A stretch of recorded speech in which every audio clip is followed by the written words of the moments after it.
പേര് സിജിമോൾ ജോയി. ഞാൻ പത്തനംതിട്ട ഡിസ്ട്രിക്റ്റിൽ നിന്ന് വരുന്നു. ഞാനൊരു BSc നേഴ്സാണ്. ഞാൻ ഫസ്റ്റ് പഠിച്ചതും ജോലി ചെയ്തതുമൊക്കെ ഹൈദരാബാദിലായിരുന്നു. അവിടുന്ന് നാട്ടിൽ വന്നിട്ട് കുറച്ചേ ആയിട്ടുള്ളൂ. അപ്പോൾ ഞാൻ അവിടെ വർക്ക് ചെയ്തുകൊണ്ടിരുന്ന സമയത്ത് തന്നെ ഒരുപാട് MOH കാര്യങ്ങളൊക്കെ ഞാൻ നോക്കിയിട്ടുണ്ട്. അപ്പോൾ ഇതിലൊക്കെ ഞാൻ പാസ്സായിട്ടുമുണ്ട്. അങ്ങനെ ഇരിക്കെ കുറേ പാസ്സായി കഴിഞ്ഞിട്ടും എനിക്ക് പോകാൻ പറ്റുന്നില്ലായിരുന്നു. കാരണം എനിക്ക് ഫിനാൻഷ്യൽ ഇഷ്യൂസ് ഉണ്ടായിരുന്നു. അതുകൊണ്ട് അങ്ങനെ ഒരു ദിവസം അമ്മ എന്നോട് പറഞ്ഞു, നോർക്ക റൂട്ട്സിൻ്റെ ഒരു ഇത് വന്നിട്ടുണ്ട്, നീ ഒന്ന് അപ്ലൈ ചെയ്ത് നോക്ക്, അതാകുമ്പം വലിയ പൈസയൊന്നും കൊടുക്കണ്ട, നോക്കാൻ പറഞ്ഞു. അത് പറഞ്ഞതുകൊണ്ട് ഞാൻ നോർക്ക റൂട്ട്സിൽ അപ്ലൈ ചെയ്തു. ഞാൻ ആഗസ്റ്റ് 13, 2022 ഇവിടെ വന്ന് ഫസ്റ്റ് ഉടമ്പടി എടുക്കുന്നത്. അമ്മ ഇവിടെ നേരത്തെ തൊട്ട് ഉടമ്പടി എടുത്ത് പ്രാർത്ഥിക്കുന്നുണ്ടായിരുന്നു. അമ്മ പറഞ്ഞ വഴിയാണ് ഞാൻ ഇവിടെ വന്ന് പ്രാർത്ഥിക്കാൻ തുടങ്ങിയത്, ഉടമ്പടി എടുത്തത്. അതിനുശേഷമാണ് ഞാനിത് അപ്ലൈ ചെയ്തതും. അപ്ലൈ ചെയ്ത് കഴിഞ്ഞ് ഫസ്റ്റ് ഷോർട്ട് ലിസ്റ്റ് വന്നപ്പോൾ എൻ്റെ പേരില്ലായിരുന്നു. അപ്പോൾ എനിക്ക് ഭയങ്കര സങ്കടമായിരുന്നു. അതിനുശേഷം ഒരു 3 monthsന് ശേഷം പിന്നെയും അവർ ഷോർട്ട് ലിസ്റ്റ് ചെയ്തു. ആ ഷോർട്ട് ലിസ്റ്റിൽ എൻ്റെയും എൻ്റെ ഫ്രണ്ടിൻ്റെയും പേരുണ്ടായിരുന്നു. അങ്ങനെ ഞാൻ അത് അപ്ലൈ ചെയ്തു. ഫസ്റ്റ് ഇൻ്റർവ്യൂവിന് പോയി, പാസ്സായി. പിന്നെ ആദ്യം 5000 കാൻഡിഡേറ്റ്സ് ആയിരുന്നു ഉണ്ടായിരുന്നത്. 5000 കാൻഡിഡേറ്റ്സിൽ നിന്നും അവർ 300 കാൻഡിഡേറ്റ്സിനെ സെലക്ട് ചെയ്തതിലൊരു വ്യക്തിയായിരുന്നു ഞാൻ. അത് കഴിഞ്ഞ് മൊത്തം 4 ഇൻ്റർവ്യൂസ് ഉണ്ടായിരുന്നു. 4 ഇൻ്റർവ്യൂസും ഞാൻ അമ്മയോട് പ്രാർത്ഥിച്ച് കാശ് രൂപം പിടിച്ചുകൊണ്ട് പോയി ഞാൻ ഓരോ ഇൻ്റർവ്യൂസും അറ്റൻഡ് ചെയ്തു. അതുകൊണ്ട് എനിക്ക് എല്ലാ ഇൻ്റർവ്യൂസിലും അമ്മ എന്നെ പാസ്സാക്കി തന്നു.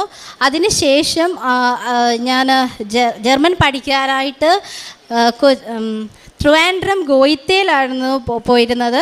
അവിടെ 1 year അടുത്ത് എനിക്ക് പഠിക്കാൻ ക്ലാസ് അവിടെ തന്നെയായിരുന്നു. അപ്പോൾ ക്ലാസ്സിന് നമ്മൾ പ്രത്യേകിച്ച് പൈസയൊന്നും കൊടുക്കേണ്ട, ഫ്രീ ആയിട്ടായിരുന്നു. നമുക്ക് അവിടെ നിന്ന് പഠിക്കാനുള്ള നമ്മുടെ ചിലവും കാര്യങ്ങൾക്കും മാത്രമുള്ള പൈസ നമ്മൾ മുടക്കിയാൽ മതിയായിരുന്നു. അങ്ങനെ ആയിരുന്നപ്പോൾ ഒരുപാട് ഫിനാൻഷ്യൽ ഇഷ്യൂസ് ഉണ്ടായിരുന്നു. അപ്പോഴൊക്കെ ദൈവമാതാവാണ് എന്നെ ഹെൽപ്പ് ചെയ്തിരുന്നത്. ഓരോ വശത്തുനിന്നും ഓരോ രീതിയിൽ ഓരോരുത്തർ ഹെൽപ്പ് ചെയ്യുന്നുണ്ടായിരുന്നു. അതിനുശേഷം പിന്നെ ഫസ്റ്റ് എക്സാം എഴുതി എൻ്റെ ഫസ്റ്റ് എക്സാമിൽ തന്നെ എൻ്റെ 3 മോഡ്യൂൾ പോയി. അതിനുശേഷം എനിക്കത് ഭയങ്കര വിഷമമായി. ഞാൻ ഇവിടെ വന്ന് പ്രാർത്ഥിച്ചു. എൻ്റെ ഫ്രണ്ട്സിൻ്റെ ഒപ്പമായിരുന്നു ഞാൻ അവരെയും കൂടെ കൊണ്ടുവന്ന് പ്രാർത്ഥിച്ചപ്പോൾ അവർക്കൊക്കെ കിട്ടി, എനിക്ക് കിട്ടാതെ പോയി. അപ്പം ഞാൻ ഇവിടെ വന്ന് പ്രാർത്ഥിച്ചു, അമ്മ മാതാവേ, ഞാൻ അവരെയും കൊണ്ട് വന്നിട്ട് അവർക്ക് നീ കൊടുത്തു, പക്ഷേ എനിക്ക് എന്തുകൊണ്ട് തന്നില്ല. അങ്ങനെ എനിക്ക് ഭയങ്കര വിഷമമായിരുന്നു. അങ്ങനെ ഞാൻ പ്രാർത്ഥിച്ചു, പിന്നെയും പ്രാർത്ഥിച്ചു. ഞങ്ങൾ പള്ളിയിലെ ഗ്രോട്ടോയിൽ എന്നും പോയിട്ട് ഞാൻ മെഴുകുതിരി കത്തിച്ച് പ്രാർത്ഥിക്കുമായിരുന്നു, എന്നും വൈകുന്നേരം. പ്രാർത്ഥിച്ചതിന് ഫലമായിട്ട് ഞാൻ എഴുതിയത് കൊണ്ട് എനിക്ക് എൻ്റെ സെക്കൻഡ് ടൈമിൽ എനിക്ക് എഴുതി പാസ്സായി, നല്ല മാർക്കോടെ പാസ്സാവാൻ പറ്റി. ഉടമ്പടി കാശ് രൂപം കൊണ്ടായിരുന്നു ഞാൻ എൻ്റെ എക്സാമിന് പോയിരുന്നത്. എക്സാം എഴുതുന്ന സമയത്ത് സത്യം പറഞ്ഞാൽ എല്ലാം ബ്ലാങ്ക് ആയിരുന്നു, ഒന്നും എനിക്ക് മനസ്സിലാവുന്നില്ലായിരുന്നു. അതിൻ്റെ ഹോറൺ എന്നൊക്കെ പറഞ്ഞാൽ ഒരു ട്രെയിൻ വന്ന് പോകുന്ന പോലെ ഒന്നും മനസ്സിലാവില്ല. അങ്ങനെ ഇരുന്നപ്പോൾ ഞാൻ മാതാവിനോട് പറഞ്ഞു, മാതാവേ, എനിക്കൊന്നും മനസ്സിലാവുന്നില്ല, ഞാൻ എന്നാലും ഇതൊക്കെ ഞാൻ അങ്ങ് അടയാളപ്പെടുത്തുവാണ്, എനിക്ക് കറക്റ്റ് ആൻസർ അടയാളപ്പെടുത്തി തരണം എന്നും പറഞ്ഞ് കാശ് രൂപം വെച്ചിട്ട് ഞാൻ പ്രാർത്ഥിച്ച് തൈലവും പുരട്ടിയിട്ട് ഞാൻ എക്സാം എഴുതി.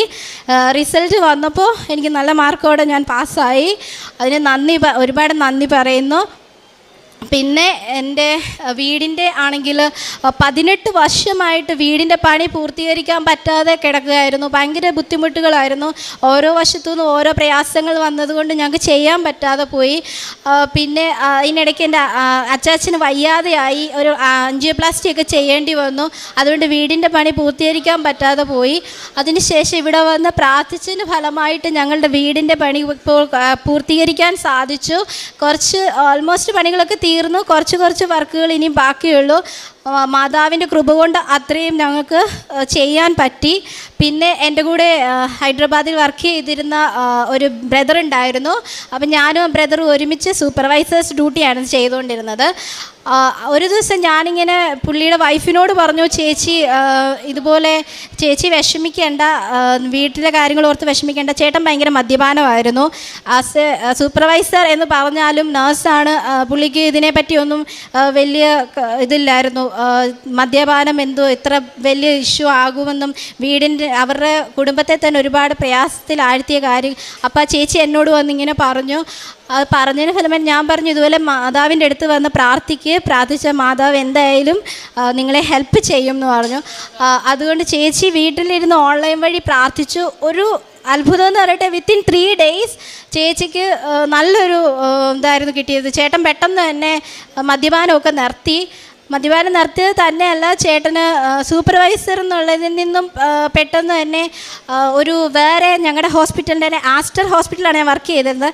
ആസ്റ്ററിൻ്റെ തന്നെ വേറെ ബ്രാഞ്ചിലേക്ക് നഴ്സിംഗ് സൂപ്പർവൈസറായിട്ട് NS ആയിട്ട് സൂപ്പരിൻറ്റൻ്റായിട്ട് പുള്ളിക്ക് ജോലി ലഭിച്ചു. അപ്പോൾ അതിന് ചേച്ചി എന്നോട് നന്ദി പറഞ്ഞപ്പോൾ ഞാൻ പറഞ്ഞു, എന്നോടല്ല ദൈവമാതാവിനോട് നന്ദി പറയണം, ചേച്ചി കൃപാസനത്തിൽ പോകണം, പ്രാർത്ഥിക്കണം, ഉടമ്പടി എടുക്കണം എന്നൊക്കെ പറഞ്ഞു. അപ്പോൾ ചേച്ചി എൻ്റെ കൂടെ വന്നില്ല, അല്ലാതെ വന്ന് ഉടമ്പടി എടുത്തു, ഇപ്പോഴും പ്രാർത്ഥിക്കുന്നുണ്ട്. പിന്നെ എൻ്റെ അമ്മച്ചിക്ക് 93 years ഓൾഡാണ്. അമ്മച്ചി സ്ട്രോക്കും കാർഡിയാക് ഇഷ്യൂസൊക്കെ ഉള്ള പേഷ്യൻ്റാണ്. വയ്യാതെ ഹോസ്പിറ്റലിൽ അഡ്മിറ്റായി ക്രിട്ടിക്കൽ സ്റ്റേജിലായിരുന്നു. അമ്മച്ചി ഒരു 10 ലിറ്ററിൻ്റെ ഒരു ബക്കറ്റിൽ ഒരു ഹാഫോളം ബ്ലഡ് വൊമിറ്റ് ചെയ്ത് കഴിഞ്ഞിട്ട് എല്ലാവരും പറഞ്ഞു അമ്മച്ചി ഭയങ്കര ക്രിട്ടിക്കലായിട്ട് പോകുമെന്ന്, ഭയങ്കര ക്രിട്ടിക്കലാണ്, അറിയിക്കൊണ്ടവരെയൊക്കെ അറിയിച്ചോ എന്നൊക്കെ പറഞ്ഞു. അപ്പോൾ നമ്മുടെ തൈലവും ഉപ്പും വെച്ചിട്ട് വിശ്വാസ പ്രമാണം പറഞ്ഞുകൊണ്ട് നെറ്റിയിൽ കുരിശ് വരച്ചുകൊണ്ട് അമ്മച്ചിനെ പ്രാർത്ഥിച്ചപ്പോൾ ഒരു വിത്തിൻ സെക്കൻഡ് കൊണ്ട് തന്നെ അമ്മച്ചിയുടെ വൊമിറ്റിംഗ് ഒക്കെ നിന്നു. അമ്മച്ചി സ്റ്റേബിളായി, പഴയ പോലെ തന്നെ ഒരുപാട് ചുറുചുറുക്കോടെ സംസാരിക്കും, നമ്മളെക്കാളിലൊക്കെ നല്ല 10 മടങ്ങ് നല്ല രീതിയിൽ സംസാരിക്കാൻ തുടങ്ങി. അപ്പോൾ അവിടെ നിന്ന് നഴ്സുമാരും ഡോക്ടേഴ്സൊക്കെ പറഞ്ഞു, അമ്മച്ചി ഇത്രയും നേരം വൊമിറ്റ് ചെയ്തുകൊണ്ടിരുന്ന, ബ്ലഡ് വൊമിറ്റ് ചെയ്തിരുന്ന അമ്മച്ചി എങ്ങനെ ഇങ്ങനെ ഇത്ര ഇതായി. അപ്പം ഞങ്ങൾ അത് മാതാവിൻ്റെ കൃപ കൊണ്ട് മാത്രമാണെന്നാണ് ഞങ്ങൾ വിശ്വസിക്കുന്നത്. പിന്നെ പറയുകയാണെങ്കിൽ ഞാനിപ്പോൾ അതിനുശേഷം ജർമ്മൻ്റെ പഠിത്തമൊക്കെ കഴിഞ്ഞ് പ്രോസസ്സിങ് സ്റ്റാർട്ട് ചെയ്ത് കഴിഞ്ഞപ്പോൾ ഇൻ്റർവ്യൂ ഒക്കെ കിട്ടി, പാസ്സായി, ഫസ്റ്റ് അറ്റംപ്റ്റിൽ തന്നെ കിട്ടി. അതിനുശേഷം ഞാൻ വെറുതെ വീട്ടിൽ നിൽക്കുകയാണ്. അപ്പോൾ എവിടെയെങ്കിലും ജോലിക്ക് കയറണം എന്ന് ഞാൻ ആഗ്രഹിച്ചു. അങ്ങനെ അമ്മ മാതാവിനോട് ഞാൻ ഇങ്ങനെ പ്രാർത്ഥിക്കുന്ന ഫലമായി അമൃത ഹോസ്പിറ്റലിൽ എനിക്ക് ജോലി ലഭിച്ചു. ഞാൻ അവിടുത്തെ ഇപ്പോൾ മെഡിക്കൽ ICUയിൽ വർക്ക് ചെയ്യുകയാണ്. അതിനോടൊപ്പം തന്നെ ഞാനിവിടെ വരികയും പ്രാർത്ഥിക്കുകയൊക്കെ ചെയ്യുന്നുണ്ട്. പിന്നെ കാരുണ്യപ്രവർത്തികൾ എന്ന് പറഞ്ഞാൽ ഓൾറെഡി ഹോസ്പിറ്റലിലാണ് വർക്ക് ചെയ്യുന്നുണ്ട്, എല്ലാ പേഷ്യൻസിനെയും നല്ലപോലെ കെയർ ചെയ്യുന്നുണ്ട്. പിന്നെ വെളിയിൽ കുഞ്ഞു മക്കൾ ആഹാരമില്ലാതെ നടക്കുന്ന ഒരുപാട് മക്കളുണ്ട് ഈ കൊച്ചിയിൽ. അപ്പോൾ ആ കുഞ്ഞുങ്ങൾക്കൊക്കെ ഫുഡ് വാങ്ങിച്ച് ഞാൻ കൊടുത്തിട്ടുണ്ട്, പൈസ ഞാൻ കൊടുത്തിട്ടുണ്ട്, അങ്ങനെയൊക്കെ ഞാൻ ചെയ്തിട്ടുണ്ട്. പിന്നെ ഞങ്ങളുടെ ഹോസ്പിറ്റലിൽ പൊതി വിതരണം ചെയ്തിട്ടുണ്ട്. പിന്നെ എപ്പോഴും പ്രാർത്ഥിക്കാറുണ്ട്. ഉടമ്പടി എടുത്തതിന് ഫലമായിട്ട് ഞാൻ നേരത്തെ അങ്ങനെ പ്രാർത്ഥിക്കാറില്ലായിരുന്നു, പ്രാർത്ഥിക്കും, പക്ഷെ എപ്പോഴും ഒന്നും പ്രാർത്ഥിക്കത്തില്ലായിരുന്നു. ഞാൻ വലിയൊരു മരിയൻ ഭക്തിയാണ്. എന്തുണ്ടെങ്കിലും ഞാൻ നമ്മൾ മുഖാമുഖം സംസാരിക്കുന്ന പോലെ തന്നെ ഞാൻ അമ്മേനോട് സംസാരിക്കാറുണ്ട്, മാതാവിനോട്. ഞാൻ ഇങ്ങനെയൊക്കെ പറയും, അങ്ങനെ ചെയ്തു, ഇങ്ങനെ ചെയ്തു, എനിക്ക് അങ്ങനെ തന്നില്ല, ഇങ്ങനെ തന്നില്ല എന്നൊക്കെ ഞാൻ എപ്പോഴും പറയുമായിരുന്നു. പ്രാർത്ഥിക്കുകയല്ല, ഇങ്ങനെ ഞങ്ങൾ സംസാരിക്കുമായിരുന്നു എപ്പോഴും. അതുകൊണ്ട് ഞാൻ ചെറിയൊരു കാര്യം പോലും എൻ്റെ മനസ്സിൽ അങ്ങനെ വിചാരിക്കുമ്പോൾ തന്നെ മാതാവ് എനിക്കത് നടത്തി തരുമായിരുന്നു. അതുപോലെ തന്നെ വലിയ ആഗ്രഹമായിരുന്നു ഇവിടെ വരുമ്പോൾ മാതാവിനെ എടുക്കണം, എനിക്കിവിടെ നിയോഗം സമർപ്പിക്കാൻ പോകുമ്പോൾ മാതാവിനെ എടുക്കണമെന്ന് ഭയങ്കര ആഗ്രഹമായിരുന്നു. അപ്പം ഞാൻ ഇന്ന് പറയുമായിരുന്നു, എനിക്ക് ജർമ്മനി പോകാനുള്ള എല്ലാ കാര്യങ്ങളും ശരിയായി, പ്രോസസ്സിംഗ് ഒക്കെ എല്ലാം കഴിഞ്ഞു. ഇനിയിപ്പം ഞാൻ December 3 പോവുകയാണ്. അപ്പോൾ ഇന്നൂടെ മാതാവെ ഞാൻ ഇവിടെ വന്ന് ഇനിയിപ്പോൾ വരാൻ എനിക്ക് സമയമില്ല, ഇനി എനിക്ക് മാതാവിനെ എപ്പോഴും എടുക്കാൻ പറ്റുന്നത്, എനിക്ക് ഇന്നെങ്കിലും ഒരു അവസരം തരണേ എന്നിങ്ങനെ ഞാൻ മനസ്സിൽ പ്രാർത്ഥിച്ചു. അതുപോലെ തന്നെ ഞാൻ ടോക്കൺ എടുത്തപ്പോൾ എനിക്ക് മാതാവിനെ കിട്ടി. മാതാവിനെയും കൊണ്ട് എനിക്ക് വരാനും നിയോഗം സമർപ്പിക്കാനും മാതാവ് സഹായിച്ചു, അനുഗ്രഹിച്ചു. പിന്നെ അതുപോലെ തന്നെ ഞാൻ ഹോസ്പിറ്റലിൽ എൻ്റെ ഉടമ്പടിയിൽ ഇല്ലാത്തൊരു കാര്യമാണ്, എന്നിരുന്നാൽ പോലും ഹോസ്പിറ്റലിൽ ഒരു 20 years ഓൾഡ് ഒരു ബോയ് ഉണ്ടായിരുന്നു. അവന് വെരി റെയറായിട്ട് വരുന്നൊരു ഡിസീസ് കണ്ടീഷൻ. അവൻ്റെ തലയിലെ ഞരമ്പുകളെല്ലാം പെട്ടെന്ന് വലിഞ്ഞ് മുറുകി ബ്ലഡ് ക്ലോട്ട് ആവുന്ന ഒരു ഡിസീസ് കണ്ടീഷനായിരുന്നു. അങ്ങനെ ഇരുന്നപ്പോൾ അവൻ്റെ അപ്പനും അമ്മയും വന്നിട്ട് ഞാനായിരുന്നു വന്ന് ടേക്ക് കെയർ ചെയ്തുകൊണ്ടിരുന്നത്. എന്നോട് വന്ന് പറഞ്ഞു, മോളെ ഞങ്ങൾക്ക് ഒരു മോനാണ്, അവനിവിടെ പഠിച്ചുകൊണ്ടിരുന്നതാണ്, അവന് പെട്ടെന്ന് വയ്യാതായി, ഞങ്ങൾ എന്ത് ചെയ്യണമെന്നറിയില്ല, പ്രാർത്ഥിക്കണം, നിങ്ങളൊക്കെ ഞങ്ങളുടെ മുന്നിൽ മാലാഖമാരാണ്, നിങ്ങൾ നോക്കണം എന്ന് പറഞ്ഞു.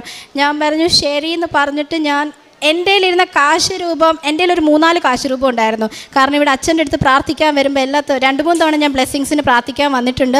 അപ്പോൾ അച്ഛൻ തന്നിട്ടുള്ള കാശ് രൂപത്തിൽ ഒരു കാശ് രൂപം ഞാൻ എടുത്ത് അവൻ്റെ പെടലിയുടെ ഇവിടെ വെച്ചിട്ട് ഞാൻ പ്രാർത്ഥിച്ചു, മാതാവേ നീ ഇവന് സൗഖ്യം കൊടുക്കണം.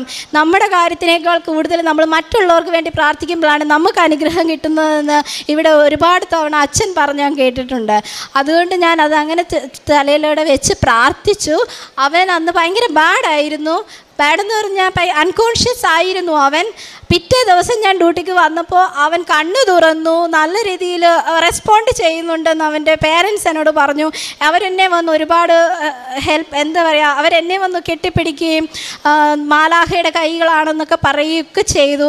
അപ്പോൾ അതൊക്കെ മാതാവിൻ്റെ കരുണയുണ്ട്. അപ്പം ഞാൻ പറഞ്ഞു, മാതാവിൻ്റെ ഇത് ഞാൻ വെച്ചു, പ്രാർത്ഥിച്ചു, നിങ്ങൾ അവിടെ ഒന്ന് പോയി പ്രാർത്ഥിക്ക്, അവന് സൗഖ്യം കിട്ടും എന്നും പറഞ്ഞു. അതിനുശേഷം അവർ പറഞ്ഞു ശരി ഞങ്ങൾ പോകാമെന്ന് പറഞ്ഞു. വന്നോ എന്നെനിക്കറിയില്ല. എന്നിരുന്നാലും എന്നിലൂടെ ഒരാൾക്ക് അങ്ങനെ ഒരു അനുഗ്രഹം കിട്ടിയതിൽ എനിക്ക് വളരെ സന്തോഷമുണ്ട്. എല്ലാത്തിനും അമ്മയ്ക്കും മാതാവിനും തിരുക്കുമാരനും നന്ദി പറഞ്ഞുകൊള്ളുന്നു.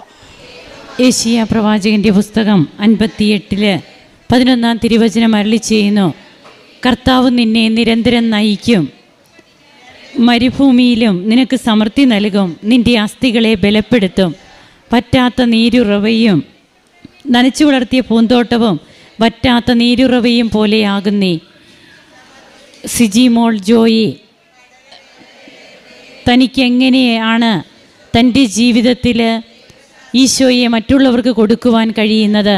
താനൊരു നേഴ്സാണ്, സ്റ്റാഫ് നേഴ്സായിട്ട് ജോലി ചെയ്യുമ്പോൾ അതൊരു പ്രൊഫഷൻ മാത്രമായിട്ട് ഇത്രയും നാൾ താൻ കണ്ടുകൊണ്ടിരുന്നെങ്കിൽ ഉടമ്പടി എങ്ങനെയാണ് അത് ഒരു പരോന്മുഖമായിട്ട് ദൈവത്തെ മറ്റുള്ളവർക്ക് ദൈവത്തെ കൊടുക്കുന്ന ഒരു പ്രൊഫഷനായിട്ട് തനിക്കത് മാറി. ഇന്ന് താൻ തൻ്റെ പേഷ്യൻസിന് വേണ്ടിയിട്ടൊക്കെ പ്രാർത്ഥിക്കുന്ന കാര്യവും അതുപോലെ തൻ്റെ ഉടമ്പടി ജീവിതത്തിലൂടെ എങ്ങനെയാണ് പരിശുദ്ധ അമ്മയെ കൂടുതൽ സ്നേഹിച്ചുകൊണ്ട് ഈശോയിലേക്ക് തനിക്ക് അടുക്കുവാനും തൻ്റെ ഡ്യൂട്ടി സമയങ്ങളും അതുപോലെ നിരന്തരമായ ഒരു പ്രാർത്ഥനയുടെ മനോഭാവം തന്നെ വ്യക്തികൾക്കുണ്ടാവുകയാണ്.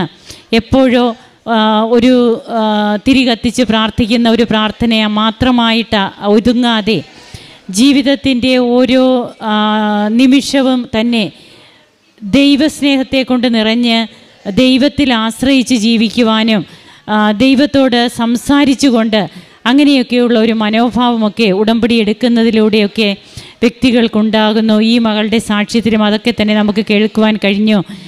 തനിക്ക് 5000 പേര് സെലക്ട് ചെയ്ത നോർക്കയുടെ ഇൻ്റർവ്യൂവിൽ തനിക്കും ഒരു സ്ഥാനം കിട്ടി. അതിൽ 200 പേരെ മാത്രമേ അവരെടുത്തുള്ളൂ. അതിലൊരാളായിട്ട് തനിക്ക് എണ്ണപ്പെടുവാൻ കഴിഞ്ഞു. പിന്നീട് തൻ്റെ പ്രോസസ്സിങ്ങും അതിനൊക്കെ ഉടമ്പടി കാശ് രൂപവും ഒക്കെ ആയിട്ട് ഈ മകൾ പോകുന്നതും അങ്ങനെ തനിക്ക് ധൈര്യത്തോടെ തൻ്റെ കൂടെ പരിശുദ്ധ അമ്മയുണ്ട് എന്നുള്ള ഒരു ബോധ്യത്തോടെ തന്നെ ഇൻ്റർവ്യൂ ഒക്കെ വളരെ സക്സസ് ആയി എന്നും തൻ്റെ പ്രോസസ്സിംഗ് ഒക്കെ കഴിഞ്ഞ് ഈ മകൾ ഇപ്പോൾ ജർമ്മനിക്ക് പോകുന്നതിനുള്ള കാര്യങ്ങളൊക്കെ റെഡിയായിട്ട് ഇവിടെ വന്ന് ഈശോയെ മഹത്വപ്പെടുത്തി പോവുകയാണ്.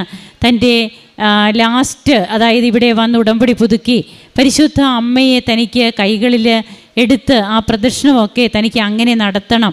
അങ്ങനെയൊക്കെയുള്ള ഇതൊക്കെ ചെറിയ ഒരു ചിന്ത എന്ന് ആരെങ്കിലും വിചാരിച്ചാലും ഇതിനോടൊക്കെ പരിശുദ്ധ അമ്മ എങ്ങനെയാണ് നമുക്കതിനൊക്കെ നമുക്കുള്ള ആ ഒരു അനുഭവമായി നമുക്കത് മാറുക എന്നുള്ളതാണ്. അതാണ് ഇവിടെ പ്രത്യേകമായി ശ്രദ്ധിക്കപ്പെടേണ്ടത്. അതായത് ഇതൊക്കെ ഒരു ലോട്ട് എടുക്കുന്നു, അതിൽ അത് കിട്ടുന്നു, അങ്ങനെ ചിന്തിക്കുന്നവർക്ക് അത് ചിന്തിക്കാം. എന്നാൽ ഒരു വ്യക്തി അതിനു വേണ്ടിയിട്ട് മാത്രം ആഗ്രഹിച്ചു വരുമ്പോൾ ആ വ്യക്തിക്ക് അത് മാത്രം ലഭിക്കുന്ന ഒരു സാഹചര്യത്തിലൂടെ കടന്നു പോകുമ്പോൾ ഇങ്ങനെ ചെറുതും വലുതുമായ അനുഭവങ്ങളാണ് ദൈവ അനുഭവങ്ങളായിട്ട് ചെറുപ്പക്കാരായ മക്കളൊക്കെ ഇവിടെ പങ്കുവെക്കുക. ഇതൊക്കെ അവരെ സംബന്ധിച്ച് ഇന്ന് അവരുടെ ജീവിതത്തിൽ ദൈവം അവരെ സന്ദർശിച്ച അനുഭവമായിട്ട് മാറുകയാണ്. നമുക്ക് ഈ കുടുംബത്തെ സമർപ്പിച്ച്, അതുപോലെ തൻ്റെ അമ്മച്ചിയുടെ 93 വയസ്സായ അമ്മച്ചിയുടെ രോഗസൗഖ്യം, അതൊക്കെ യാതൊരു രീതിയിലും ആ അമ്മച്ചിക്ക് ഒരു ഇമ്പ്രൂവ്മെൻറ്റും ഇല്ലാതിരുന്ന സാഹചര്യത്തിൽ ഉടമ്പടി തൈലം അത് പൂശി പ്രാർത്ഥിച്ച ഉടനെ തന്നെ അമ്മച്ചിക്ക് എങ്ങനെയാണ് മാറ്റങ്ങൾ വന്നത്, ഇതൊക്കെ നാം കേട്ട കാര്യങ്ങൾ. നമുക്ക് ഇന്ന് കൺമുൻപിലൂടെ നാം അനുഭവിക്കുന്ന കേൾക്കുന്ന എല്ലാ കാര്യങ്ങളും അമ്മയുടെ ഇടപെടലുകളും ഈശോയുടെ സൗഖ്യ അനുഭവങ്ങളുമാണ്. കരങ്ങളടിച്ച് നമുക്ക് ഈശോയ്ക്കും അമ്മയ്ക്കും നന്ദി പറയാം.